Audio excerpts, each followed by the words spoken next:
to the Fortress Comic News, episode 128. I am one of your hosts, Chris, alongside the Brewmeister General, Mike. Brewmeister General? Brewmeister General. Can you see that, folks? That's a beer right there. Looks like some coffee. I don't know. It's it's red. This is the one I'm drinking right now. For anyone that cares, is double fruit dream.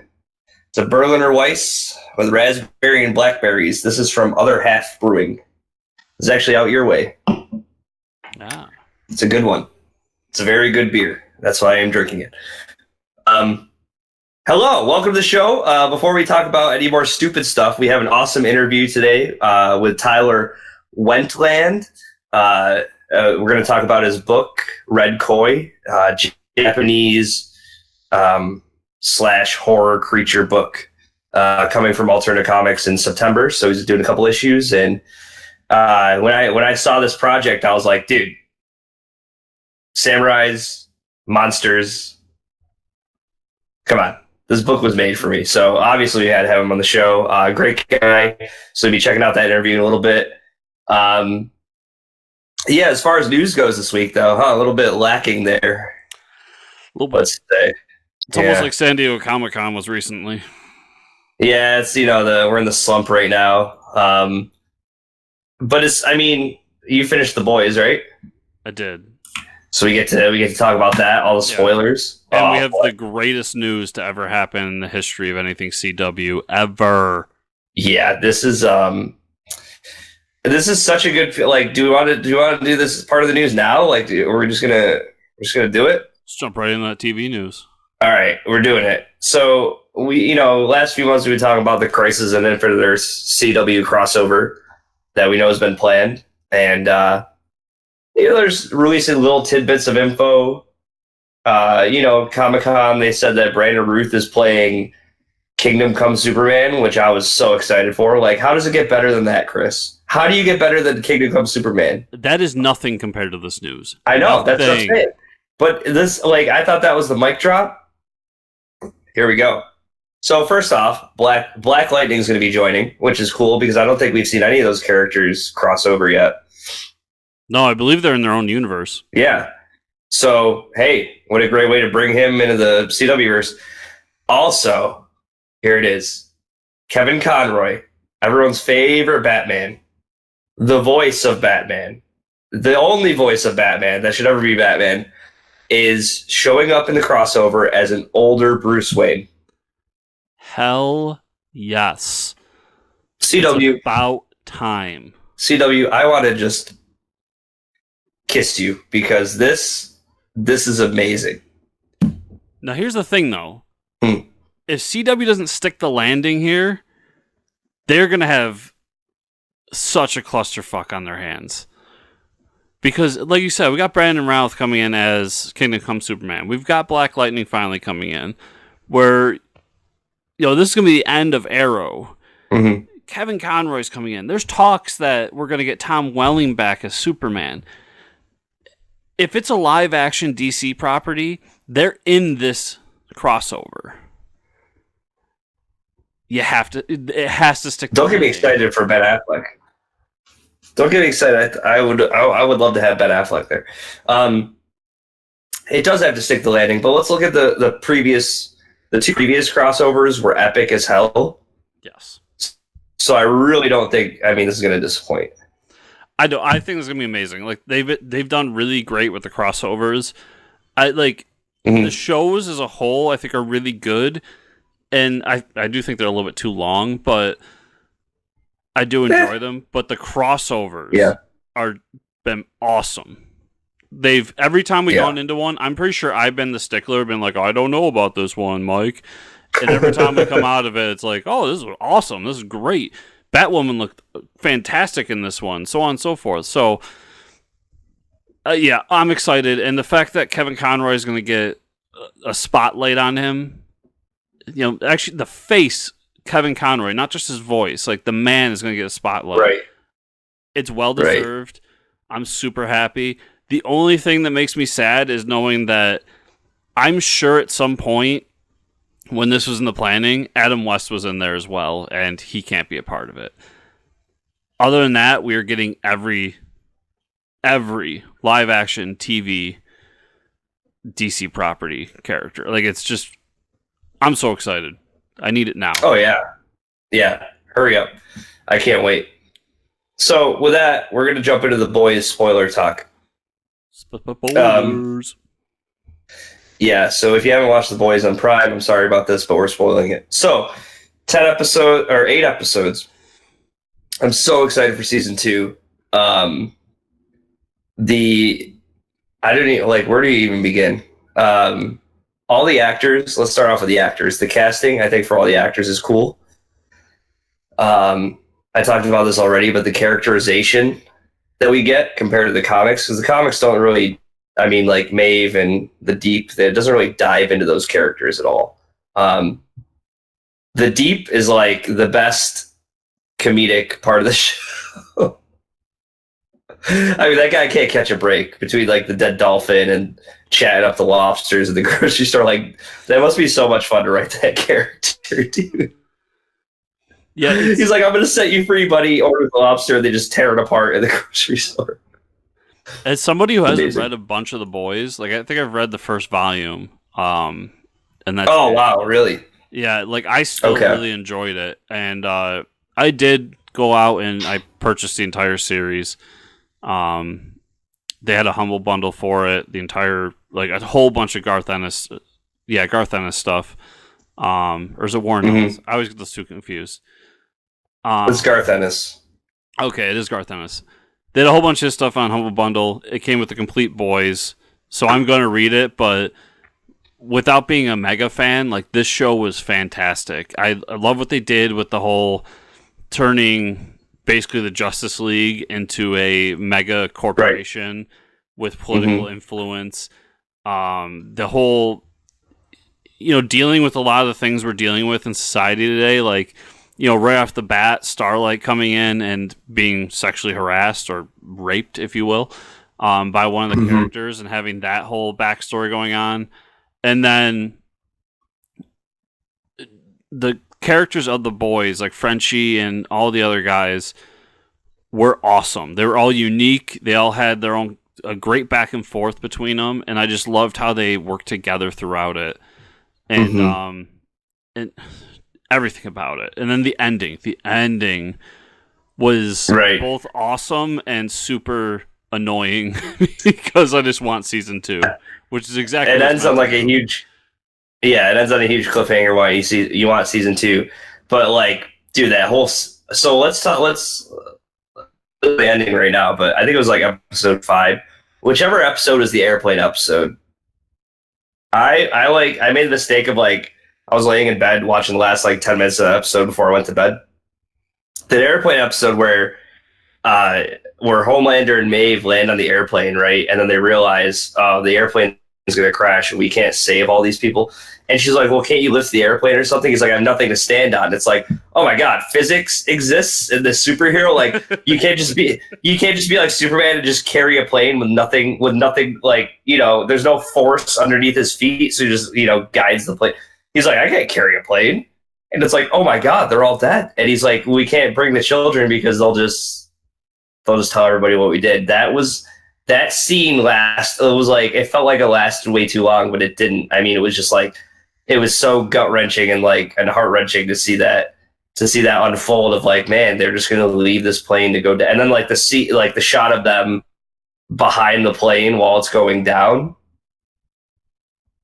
Damn, dude. My favorite character of the whole show, though, honestly, was Black Noir. Doesn't say a single line. Does absolutely nothing, but every moment he's there is fantastic, because he's basically the Batman analog in this. And they'll say something to him, and he'll just kind of look at him and then walk away. They time him so perfectly throughout the show, and they show just enough of him. I loved everything with him. Yeah, he was, I mean, he nailed it.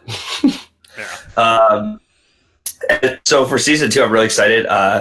we actually got to reveal that the main guy, I forget what his name is, the big bad behind it all, is Gustavo Fring from Breaking Bad. That actor, amazing. I love that guy, dude. He's such a good actor, so I cannot wait for more of him. And I heard that there's gonna be more of him in season 2. Also, they revealed that Seth Rogen's gonna have a part in the second season. And they referred to it as like he's going to be like the Coulson of the boys, like the Agent Coulson. His cameo was fantastic in this season too. Yeah, what was his cameo? He was a director of like a superhero film, right? Of like a So all the heroes have their own, basically MCU style franchise, where it all combines into a, what do they call it? The Seven. Is that the Justice League of this? Yeah, right. The Seven. Yep. Yeah. So they're talking about one of the movies, and I forget which one, but yeah, Seth Rogen plays a director that's talking about the movie. And no, it's definitely a reference. It was definitely a reference to like a DC movie too. Yeah. Right. Yeah. It was. Oh man, it was good. And it's funny because today is Sunday. The last season of Preacher premieres tonight, which is also a comic book written by Garth Ennis and being, brought to TV by Seth Rogen. So this guy's 2 for 2 so far. Yeah, it's awesome. Stay tuned for Preacher talk next week. Yeah, I can't wait. I'm sad because it's ending, but hey, what can you do? Now we got The Boys. So yeah, everybody watch The Boys if we didn't spoil enough of it for you just now. Yeah, so speaking of directing things, I don't even know if we're talking about that, but M. Night Shyamalan is in talks with Marvel. It's a twist. Has met with Marvel Studios about some unnamed projects. He says, I quote, "We've talked a couple of times. All good. I love what they do. They're amazing." This could be a quote of like when he goes to Ben and Jerry's. You know what I mean? Like this is. Let's think about this. Okay, M. Night Shyamalan. The news article could be M. Night Shyamalan walks into Ben and Jerry's, orders an ice cream, right? And then we asked him about the ice cream. We've talked a couple of times. All good. I love what they do. They're amazing. Dude, are they sure? Are they sure this is the quote they want to run with? What a safe quote. Like, that tells me nothing. He is in talk with Marvel Studios. It's exciting. I mean, as far as roller coaster of quality of movies, M. Night Shyamalan has been... He's like that old rickety wooden roller coaster that you go to the park and it's got its ups back on top, so everybody wants a piece. Right? So, yeah, he's that is going to be a big dive. So my question here is if M. Night Shyamalan Ding Dong takes over a Marvel movie, which movie would you want it to be? That's a good question. It's got to be something with a twist. He already did a superhero movie. This is the thing that, I mean, like he did a superhero trilogy. Is that what he had to do for Marvel to be like, yeah, I guess, like, you built your own universe, I guess we'll bring you on board? I'll be honest, I think this is him going to them more than anything. Yeah, because Marvel doesn't give a crap. Like, dude, Steven Spielberg could go in there right now and be like, I have a great idea. They'd be like, well, let's see if it fits into our plans. Kevin Feige's like, well, it doesn't really fit into our plans, Spielberg. Plus, we're hiring M. Night Shyamalan over here. He's like, oh, it's Shyamalan. All right, whatever, Shyamalan Ding Dong. It's like, it doesn't matter. Honestly, it's funny to me because, like, when they announce these directors for the Marvel movies, it really doesn't matter because they have their copy paste process for these movies, which is fine. It's how they print $1 billion every time a movie comes out. What's more interesting is the directors we get for DC, because, like, if and I'm not saying this because I'm a DC fan, but, like, the Patty Jenkins, but I mean, besides the big fight scene in Wonder Woman, and then you have I can't remember his name for Shazam. Those movies are more of and James Wan and Aquaman. I mean, it's totally a James Wan film. Those movies to me are more true to the directors than what we get with the Marvel Cinematic Universe, which is fine. Yeah, Marvel. We saw it with Edgar Wright.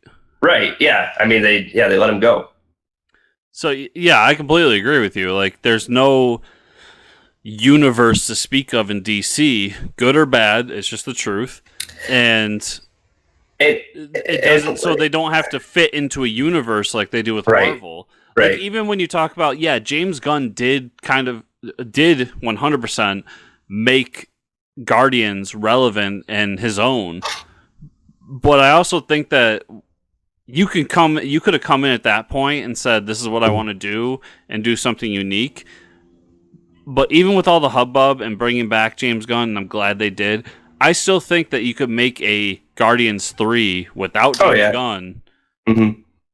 Because that's just how the machine of Marvel Studios works. Yeah, you're right. Yeah, I would rather see Shyamalan go over to DC and do something, because I think he could do something more unique. This feels more like he wants a paycheck. Right. And if I wanted to see him over at DC, I don't know, he could take just really quick off the top of my head, like Phantom Stranger. Yeah. Or what's the one? Or Spectre. Challengers.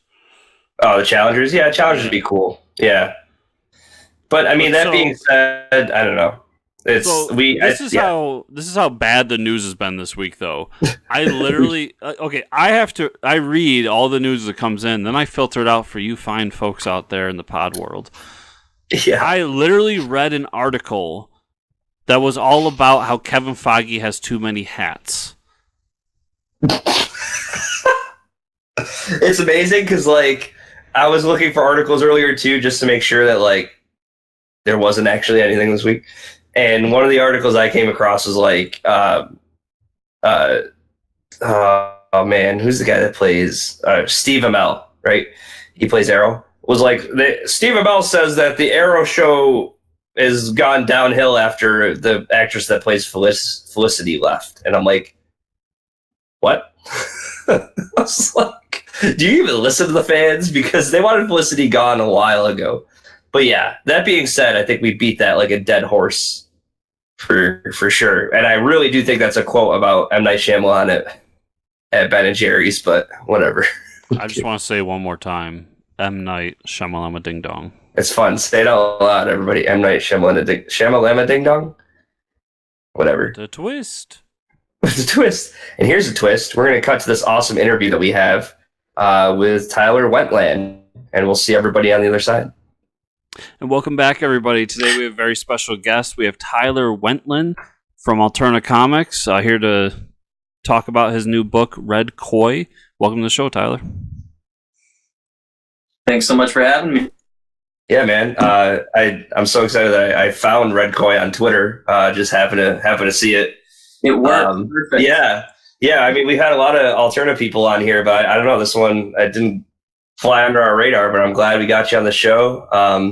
And yeah, before we talk about the project, let's just talk about what got you into comics and how long have you been a comic book fan? We always do this question first. Yeah, absolutely. So I mean, it's actually art that got me into comics. I've been drawing as soon as I could hold a crayon. I had to like double check with my mom to see what came first, the comics or the art, and it was definitely the art. And then my grandmother has always painted, and so it was something that was really fostered. And I think it started with mini comics maybe it was a cereal box. It was like Marvel Comics, and I know the Hulk was on there and Captain America. Mm-hmm. And I just remember we had these mini comics, and I was just like, what is this? Because this is drawing, but this is way better than the written word to me at that point. For sure, yeah. So that's where it all started. And my parents was like, all right, he'll start reading. So they just, whenever we go to a shop, there was a local shop in my town at the time, and my grandfather would take me there, and comics were super cheap at that point, actually comparable to Alterna's prices now. Yeah, right. he would just take me in, and at that time it was like Wolverine covers. I just want the coolest cover. Yeah. And I'd like have a pile of them. He'd be like, "You want any more?" And I'd feel guilty. I'd be like, "No, Pop, this is all right." Yeah, That's where I got the bug, and the art and comics have just sort of kept going. So you started off drawing, and then eventually you wanted to write your own story as well. Well, I remember learning about it was Spawn. And to Todd McFarlane, that was a big thing because he's the guy. And I remember being a kid, like a really young kid, right? Oh yeah, and already thinking about copyright and control of characters, but also singularity of vision by writing and drawing. And it was just in my head. I was like, I want to write and draw because I don't want to be told what to draw. Like I'm a terrible art student. I don't want to listen to anybody. Not good with criticism. No, I'm okay with criticism, but yeah, it's going to be for my terrible storytelling. Oh, yeah. I mean, that's interesting because I know when I was a kid and I grabbed like my first Heroes for Hire issue, I wasn't like, man, these characters are part of a property, and that's probably it'd be awesome to own the rights to these. I was just like, man, they're punching each other on the cover. This is awesome. Well, I think it was knowing who at that time, not knowing who created and owned Batman, and then learning that this one guy created this hero that I loved, and that he also could, do anything that he wanted with it. And so for me, it was kind of like, okay, I think it seems like an important thing to hang on to if I wanted to do it. Mm-hmm. So when was your first stab at a comic then? Oh God, I have a box of them in my underneath the futon here of whatever the hero of the week was. I had a ripoff, and it was a ripoff because it was my guy, right? So Spider-Man, it was Snake Man or something like that, and so it was very young, just kind of trying to make, and it's the same story. I got bit by an animal, or I ingested some chemical or something like that, and I became, some kind of a superhero. But yeah, I actually just found recently, and I've had 6 or 7 of these things left. So my daughter might laugh at these. I hang on to them. That's awesome. That's okay. I bastardize all my stories off of Saturday morning cartoons I watched growing up. That works, man. It does seem like the Saturday morning cartoons are what everybody is citing as influence now. Like Sean Murphy talking so much about Batman the Animated Series. I was like, thank you for saying that. A lot of other artists talking about it now. It's like we're the generation that's coming full circle. Yeah, Kevin Conroy's my Batman. Yeah, I hear you. Yeah. So let's talk about Alterna. And then you had a project, or we got a preview of Red Koi, right? In one of their anthology books. Yeah, in the horror anthology this year, I was going to try and pitch something different, but the story just wasn't working. And so Peter said, maybe a part of Red Koi would work. So I found a chunk of it, for a dark, twisted chunk. And so that's in the 2018 anthology. Awesome. Yeah, so let's talk about that story. Give us the rundown without spoiling too much. So Red Koi is the story of a samurai who is journeying to her father's to a castle her father built on the outskirts of the empire in order to put his affairs in order. He has died. That's something you find out pretty quickly. And so she's just trying to put this, last outpost in order, and so she can move on, get back to the front line, and keep serving their overall lord.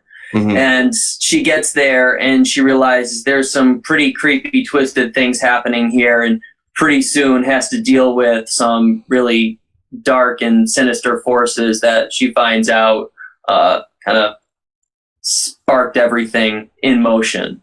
So there's a little bit of a supernatural, or I call it a samurai fantasy creature feature, because basically I wanted a samurai monster movie and no one was making one that I knew of, so So there's elements of a haunted house story in there. You've got monsters and ghosts, all kinds of stuff. It's kind of all the stuff that I'm into.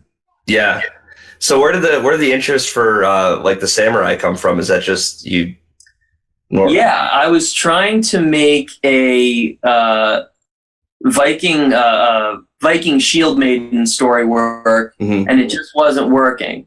And so I let that go for a while, and I started learning about female samurai. I was like, oh, that's pretty cool. I like that idea. And then there was a book that I read called Yakuza Moon, and it's the autobiography of a Yakuza boss's daughter. And she had a pretty rough life, as you can imagine, being a gangster's daughter. But the cover of the book, she has this great traditional style tattoo on her back. And so I was just bored one day, just wanted to start drawing something. And so I did a drawing kind of based on that traditional style. And then, her tattoo was of a courtesan. I wanted a samurai. And so then I did it. And then I added this kind of creepy Japanese castle in the middle of a bog, essentially, onto the page. I was like, well, there's something here. Right. So I just kind of kept pushing and teasing it, and I had never done anything longer than short stories. I've been doing anthologies for a few years now, just trying to figure out how to tell a story. And so I decided, I was like, all right, I'm going to try to do like maybe a one-shot. Now it ended up being a 2-issue series, but it was the longest thing I had done to that point, and it worked. Awesome. Yeah. So, like a Japanese woman samurai is something new to me. That wasn't very common back then, right? I guess not, but there's some cool stories of I can't remember her name. I think it's Tome, Tomoe.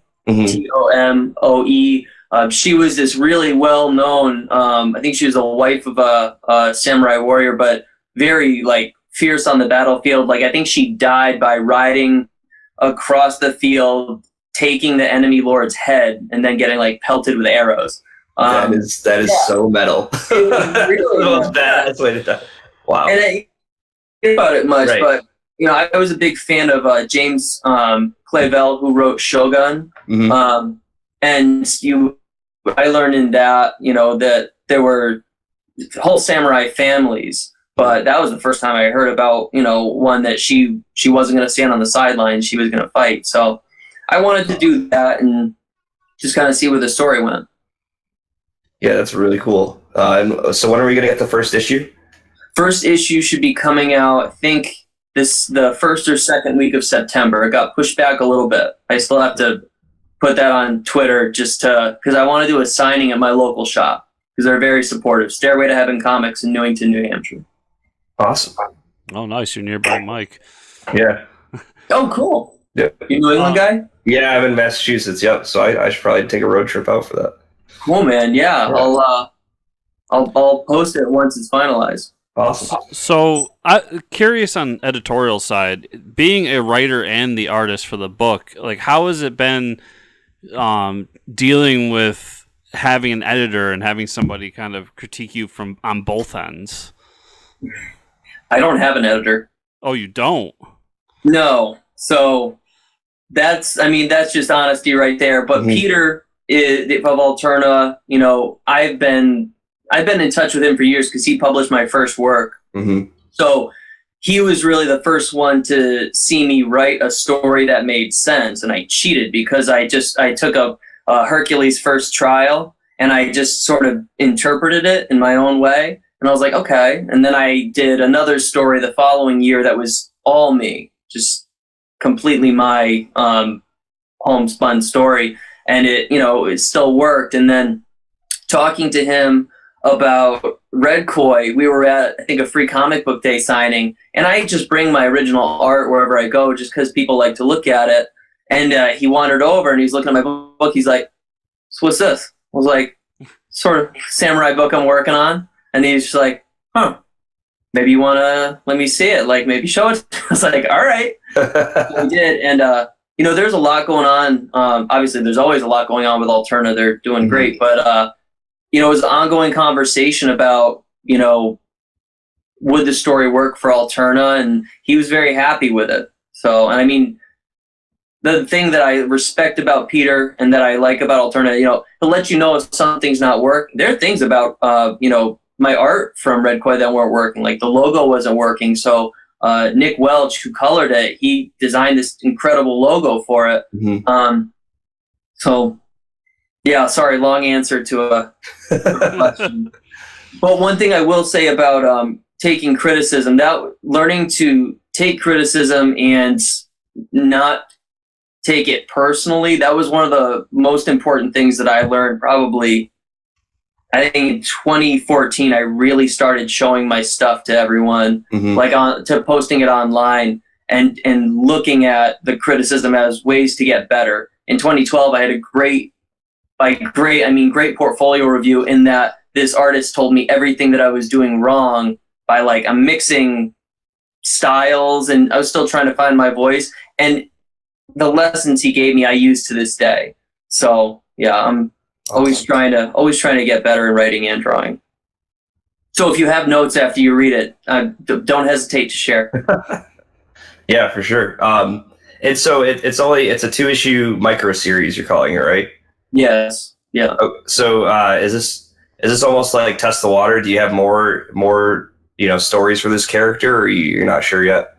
I got more. I'm working on right now, which Peter announced on a live stream the other night, so I guess I can too. Nice. Yeah, it was done. Originally, I was gonna do it as my first Kickstarter.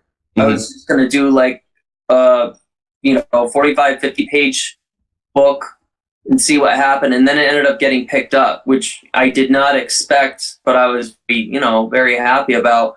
So I ended up kickstarting another book called The Swan King, which did pretty well. And, I've, pretty much got the one shot out of the way. And then so with Alterna, we wanted to break it up into 2 issues just to give fans, multiple covers, a bit, of a wider story.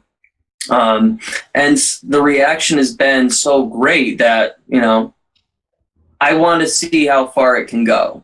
I've got a long game planned out. I've got more than just 2 volumes planned out. Obviously, it depends, if people want to read it, but I've got a plan and a lot of cool things I want to draw. Awesome. Yeah. So where should we send our viewers and listeners to if they want to find out what you've been doing or keep up with what's going on? Yeah, so website, tylerwentland.com. You can sign up for my newsletter. I only write once or twice a month, but I really try to use that to keep people aware of where I'll be, what I've got coming out. Instagram and Twitter, my pretty much only social media. I try to post on Instagram every day. There you can see some of the snippets I've been doing for the second volume of Red Koi, but also promoting the first series, so I don't want to get too far ahead of myself. And then I have a Patreon account, which I just started because I wanted to start posting my original art. I'm a major process junkie. I love original artwork. So for anybody that was interested in actually seeing what's, beyond the colors and the foundation of the page, that's up. It's an experiment. So I've only got a few pages up from a short story that was recently published, and it came out on a Wednesday that's related to the long game of Red Koi. Cool. And you do, are you still doing commissions and stuff through your website? It's up there. Honestly, I set it more expensively than I was comfortable because if I'm going to take the time away from doing Red Koi, it kind of needs to be worth it. Yeah, but yeah, it's up there. I actually was debating taking it down just so I don't even have to think about it. But yeah, if someone's interested, I've been approached on Instagram a few times and I've really enjoyed, bringing someone's, process to life or idea to life. Cool. Yeah. So everybody pre-order at your local comic shop, Red Koi #1 coming out in September. And we'll be reminding everybody as well. We'll have it posted on the page and stuff. Awesome. Yeah, for sure. So thanks, Tyler. Thanks for being on the show, and we'll definitely have you back for volume 2. Oh, I really appreciate it. Absolutely. Yeah. Thanks for having me. Yeah, no problem. Take it easy, guys. And we are back. Awesome. So everybody, please check out Red Koi #1 coming out in September. Follow Tyler Wentland.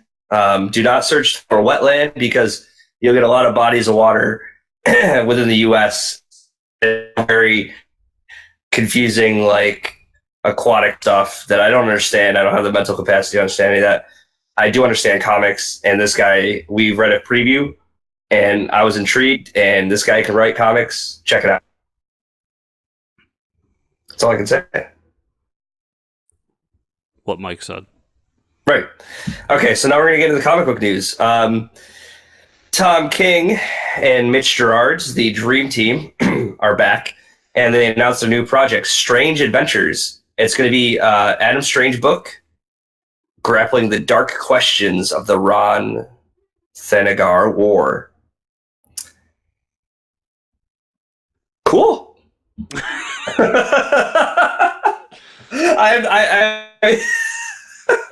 What do you... Okay, this is my personal opinion. I think Adam Strange is cool. I could do without the Hawk people. You know what I mean? Thanagar is one of those planets that shows up in the DC universe, and it's like, son of a bitch. It's like we're doing the winged people thing again. Like, it's bad enough. I don't know. Like, anyways, maybe what's your thoughts on this? Well, okay, real quick, my winged people opinion. DC needs to choose an origin and stick with it. Right, that for sure. Like, Hawkman, give him an origin, stick with it. Yeah, and if you have a creator who's like, but I really want to do a story that revolves around this origin. All right, we have Black Label, you can go do it over there. And this continuity, it's this origin, fuck off. Yeah. But, take your hipster crap somewhere else. So I made a promise to myself that when Tom King and Mitch Gerads announced their new book, I was going to actually pick this one up because I've missed out on like all of their stuff because I'm like, I don't know, and it ends up being this like Eisner award-winning book, and everybody's in love with it, and I get on it too late. You're like, well, if Eisner likes it, Eyes will like it. That was a terrible joke. I'm sorry about that. And then they announced they're doing an Adam Strange book revolving around a war I know nothing about. So I'm probably going to pass on this one because I know very little about Adam Strange other than he's like a kooky dude with a jetpack and a... But if you look at so let's look at the past Mitch Gerads and Tom King stuff. It was, I mean, it's stuff that they've grabbed stuff out of the DC universe that DC universe doesn't really want to touch. You know what I mean? Like the whole New Gods thing, and now the Thanagar War. It's like, this is up for grabs for you guys to do whatever the hell you want with it. And that's basically what they're doing. They're doing like an epic story that, as far as like really good, like, you know, like a literary sense, to win an Eisner Award. So like, hell yeah, we have this great idea and concept, and we're just going to apply it to this thing nobody really gives a shit about the DC universe. And it comes out to be a cool story, so I'm probably going to read it. And I think like Adam Strange, there's a good story there. Adam Strange is always so cool to me. He's like, you know, he's got a jetpack and a ray gun, but he's an explorer, and they don't really do that with him. He always kind of just shows up as like a C-list character randomly and throughout stories. They're like, hey, it's Adam Strange. Hey, Adam Strange, can we ride your Zeta beams? And he's like, yeah, sure, use my Zeta beams. And it's pretty much like all they use it for in the stories. So I'm interested to see where they take this. He's one of those guys that if he was not wrapped around continuity, whether it be DC or Marvel, I would probably be like all about him. But he always gets wrapped up in like shitty continuity for me, at least to me. Yeah, to me.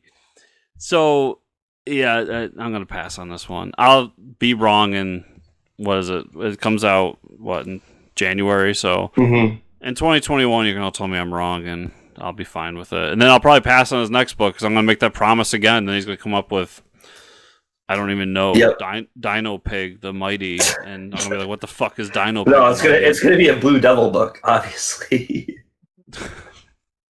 You're like, you know, I'm right. They're like, hey, there's this character, Blue Devil. Well, what does he got going for him? He's blue and he's a devil. All right, sign me up. So, anyways, quick thing nobody cares about except for me, but so. Our local comic shop, the local school mascot is the Blue Devils. Oh. So really? If that happens, I'm sure it's going to be like postered everywhere in our local comic shop. Like, oh my god, Blue Devil's back. To be fair, he is on the Swamp Thing show. If you're watching that, I'm still behind on that. yeah, same. A book that you're probably going to pick up. Marvel announces Spider-Man and Venom Double Trouble. I don't know, that's kind of a dumb name. What is this? Hocus Pocus? What is going on? Double Trouble. Peter Parker, Eddie Brock. Double the trouble. Why do you have a Spider-Man Venom book called Double Trouble? It's only one trouble. Venom's the trouble. Spider-Man's no trouble. Anyways. Written by Mariko Tamaki with art by Guri Hiru. Is this a manga book? I'm curious. Do you know anything about this? No. Those names are real, by the way. Those are real names. Guri Hiru. Why do you do this to me? This is probably like I don't care about this news, but he's like, oh, I saw the names. I got to put this news in there for Mike to read. But it's a Freaky Friday book with Eddie Brock and Peter Parker. Hey, Peter. I'm so not interested in this. What about you? You're like, I love it. I'm kind of interested in it. I knew it. You're like, I don't want an Adam Strange book, but man, if you tell me Freaky Friday with Spider-Man and Venom, sign me up. You got Peter Parker about to be Venom. Whatever. I'm down. Yeah, it's a Freaky Friday.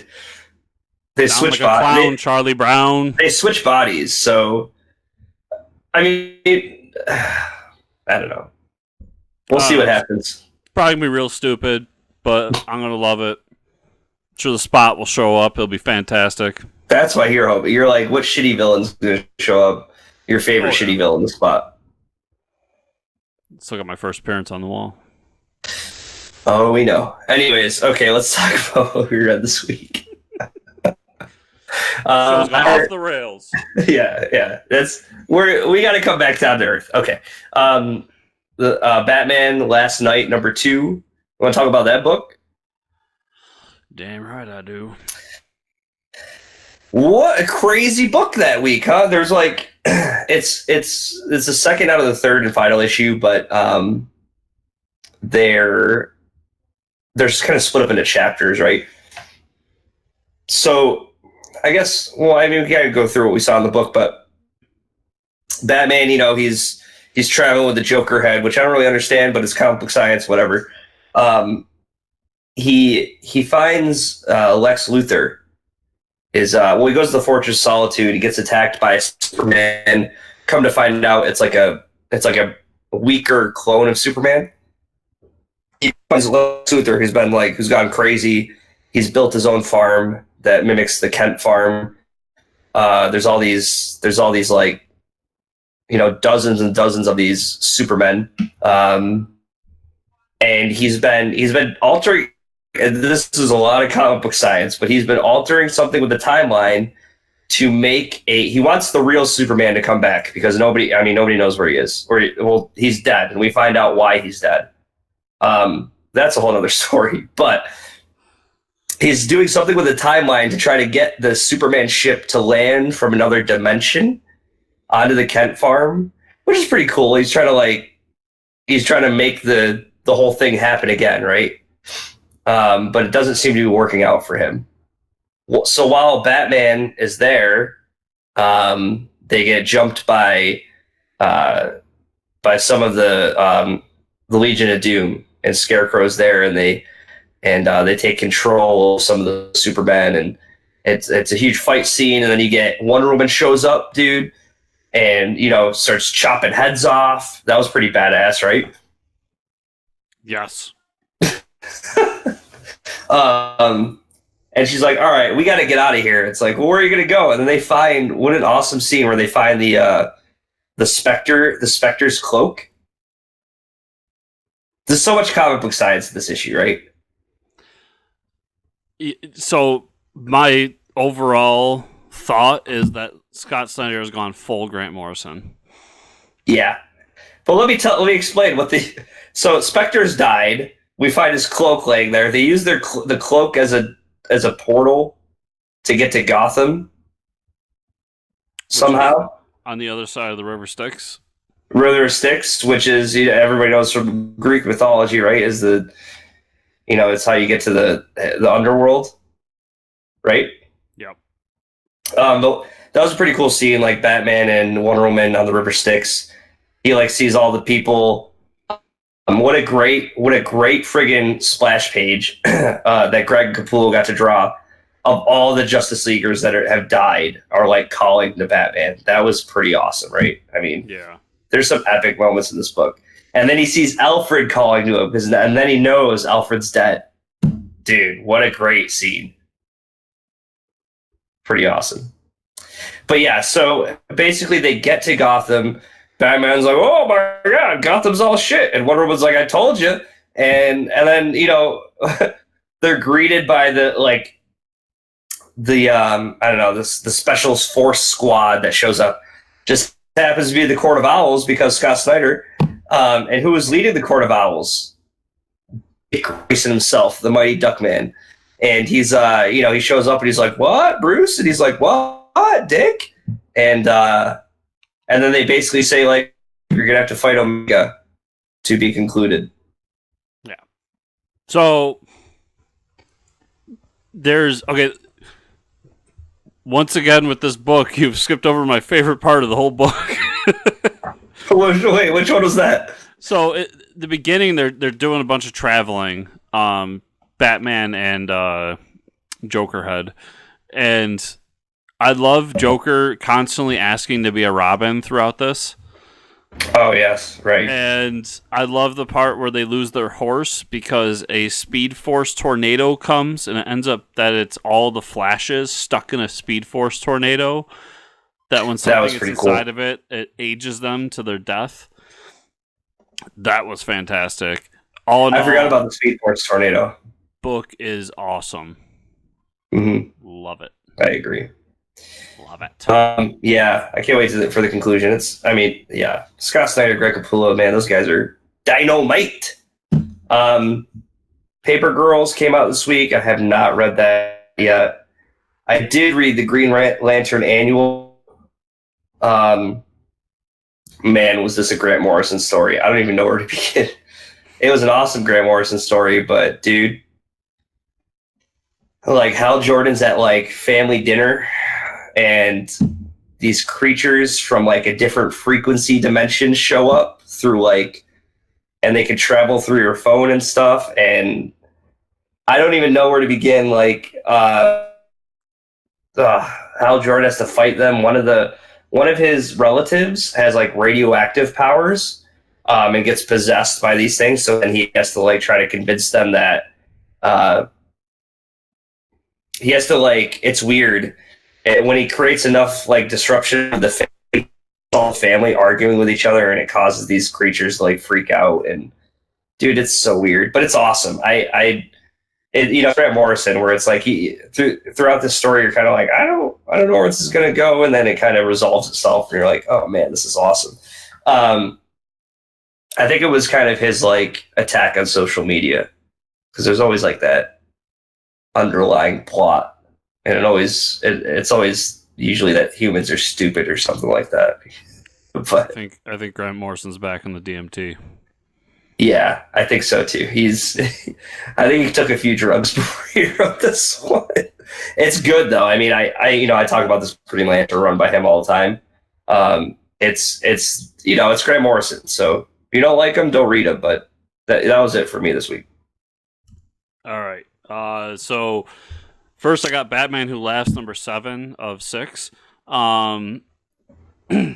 So this is basically setting up the Batman Superman run that they're going to do, where the Batman Who Laughs is going to take over a bunch of people. It was pretty good.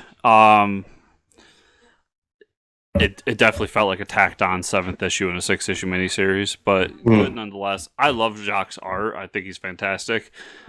Jacques is so good.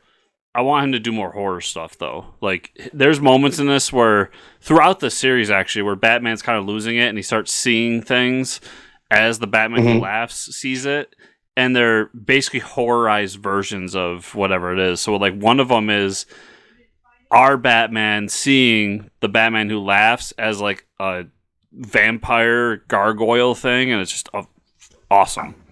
That's awesome. Avengers number 22 was pretty good. It's all about Ghost Rider is like trying to figure out who he is and is kind of losing control of the spirit of vengeance and ends up in hell where he meets up with Johnny Blaze. So we're going to get kind of a confrontation between those two in this. Pretty good, but I was just so in love with the whole vampire storyline that they were going with that I want more of that.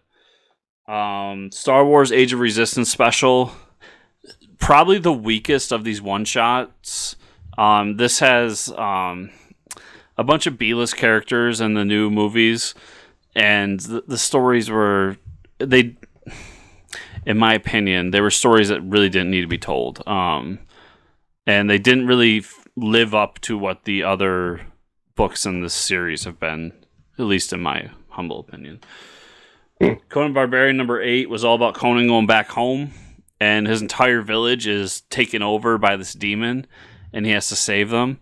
The interesting part was that he was coming back to give them a bunch of treasures that they found throughout his journeys, and he ended up having to use all the treasures to try to free the people from the demon, and the final confrontation was against his grandmother.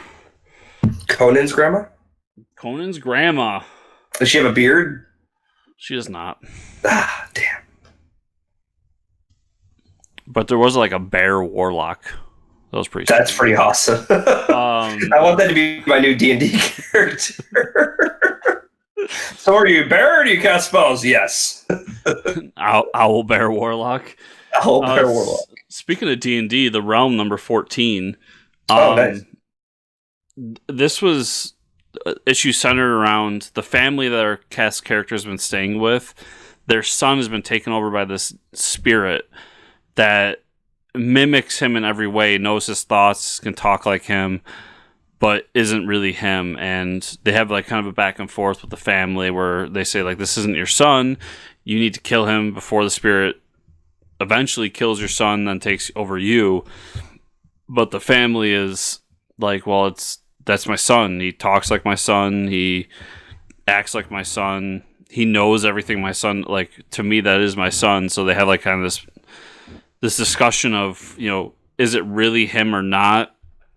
And they leave it in a way that, I mean, they're definitely going to come back to these characters at some point, but the Realm is awesome. Anyone that's not reading the Realm, check it out. If you like D&D and you like Walking Dead, that's kind of the elevator pitch, is D&D meets Walking Dead. Star Wars Galaxy's Edge, the comic book based on a theme park based on a movie. This story revolved around Dr. Aphra, so I really enjoyed it because I love that character.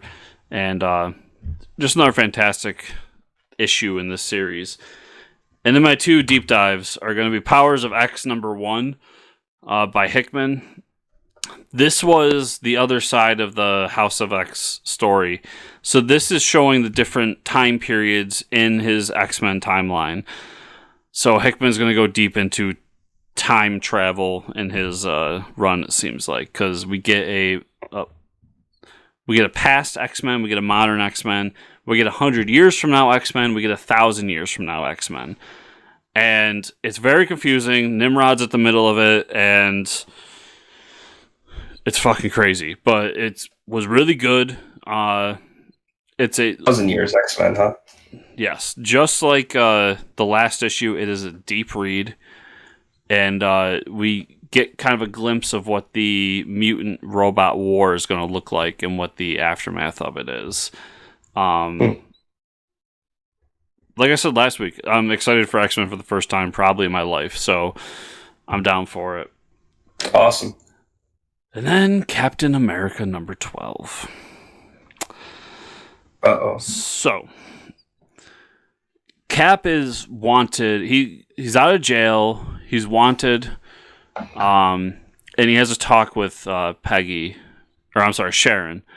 And Sharon tells him, like, you can't be running around as Cap anymore. Captain America is a wanted man. And the idea of Captain America is dead.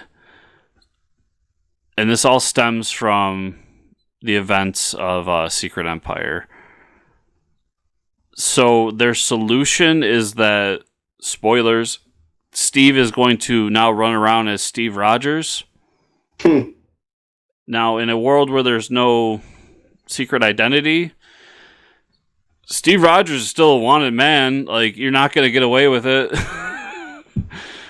And it kind of goes back to a storyline that I didn't enjoy too much of the Ed Brubaker run, which was Steve Rogers Super Soldier. It did give us kind of the backdrop to what we know as the MCU Cap, which is the super spy. But this version is Cap, and he doesn't have a shield. He has like a laser shield. Laser shield. Yeah, it's fucking weird. And all I can say is I can't wait for Ta-Nehisi Coates to be off this book. We really need to. I love Secret Empire. I love the lead up to Secret Empire. I thought it was a good story. We need to get away from this idea of Steve can never be redeemed because of Secret Empire. The whole world knows now. I mean, during Mark Waid's run, we learned that the whole world knows that there are two Steve Rogers. And one has a giant Hydra tattoo on his chest, so it's pretty obvious which one's which. But it looks like for the near future, we're getting Steve Rogers Super Soldier. So I'm sure your favorite thing about Captain America is when he doesn't wear the Captain America uniform, right? Yeah, the only cool part about this whole issue was there's a moment where they go into kind of a locker room, and it's all the different Captain America outfits. So it has like all of them, including World War II. It even has like in the background, you can see the Nomad outfit and the U.S. Agent outfit. So that was a cool moment, but I don't know. He's got to turn this around fast because this has been a storyline that should have lasted maybe 6 issues. He's just stretching out his story like no tomorrow. So we'll see where that goes. That's all I got, Mike. I didn't get to read Thanos this week. I saw that it came out, though. Yeah. So, if people want to find you on that internet, where can they find you? Fortress Ricker on Twitter. Been chatting up some writers, artists, trying to get them on the show, you know. Where can they find you and or the show, Chris? Well, you can find me at Fortress Chris, or you can find the show at FCN_official. And, of course, FortressComicNews.com. Remember, everybody, on the YouTubes, like, share, subscribe, comment below. And on the iTunes and other podcast apps to give us a 5-star review. Those reviews help us reach more ears, and we like reaching more ears so our sultry voices can reach them. And everybody, we're not asking for any kind of Patreon donation or anything this week. There is still the banner at the top of the website, as well as on my Twitter, for the cystic fibrosis donation. So go there instead. Any pennies you're going to throw my way or Mike's way, throw it that way instead, because that's much better. Please support a good cause. So everybody, thanks for listening, and we'll see you all next week on the other side of absolute carnage. Oh.